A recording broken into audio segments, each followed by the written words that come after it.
дарга мэдээлэл хүргэе.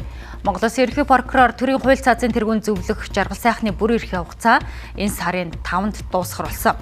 Харин Монгол Улсын ерөнхийлөгчийн зүгээс түүний бүр эрхийн хугацааг сунгаж үргэлжлүүлэн ажиллуулах санал гарган өнөөдөр улсын хурал дахь намын бүлгүүд жаргал сайхан прокурорын ажлын тайлан сонслоо.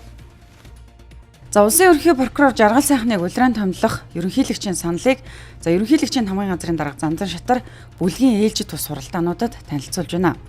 За улсын ерөнхий прокурор жаргал сайхныг одоос 6 жилийн өмнө тухайн үеийн ерөнхийлөгч Халтмаагийн Батулга ерөнхий прокурор Инх Амгаланг албан тушаалаас нь огцруулж түүний оронд томилох санал гаргаснаар улсын хурал танилцуулан гишүүдийн 83.3% саналаар томилж байсан төвхтэй юм а. Ингээд түүнийг ерөнхийлөгч Батулга улсын ерөнхий прокурор томилох зарлагт гарын үсэг зурснаар одоо хүртэл улсын ерөнхий прокуророор ажиллаж байгаа юм.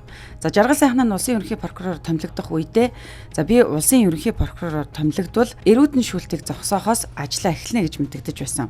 Тэгвэл улсын ерөнхий прокурорын газрын хийсэн ажлыг сонирхвол хүнийг гэмтэрэг цэжиглэх үндслэл илэрсэн тохиолдолд гэрчийн мэдүүлэг авахгүй байх, гэрчийн мэдүүлэг авсан бол яллах ажиллагаанд нотлох баримт гэж үнэлэхгүй байх зэрэг шин зохицуултыг бий болгожээ. Түүнчлэн цагдаа хорих байр хорихангуудыг дүрс бичлэгийн төхөөрөмжүүдийг шалгаж, зарим өрөө тасалгаад зорчих бүсийг камерын хяналтанд оруулж ажилласан гэх зэрэг мэдээллүүд багтжээ. Харин энэ удаад улиран томилогдох гэж улсын ерөнхий прокурор жаргал сайхан иргэдийг алуулах цагдаа хорихгүйгээр хэргийг шийдвэрлэдэг байхад анхаарч ажиллана гэж мэдэгдэж байна. Прокурорын тухай хуулийн 45-ын 4-т заасны дагуу хуульч мэргэжлэр 10-аас доошгүй жил ажилласан 35 нас хүрсэн прокурорыг улсын ерөнхий прокурор түүний орлогчоор томилдог зохицуулттай ерөнхий прокурорыг улсын хуралдаа зөвшөөрсөн ерөнхийлөгч 6 жилийн хугацаатай томилдог юм а.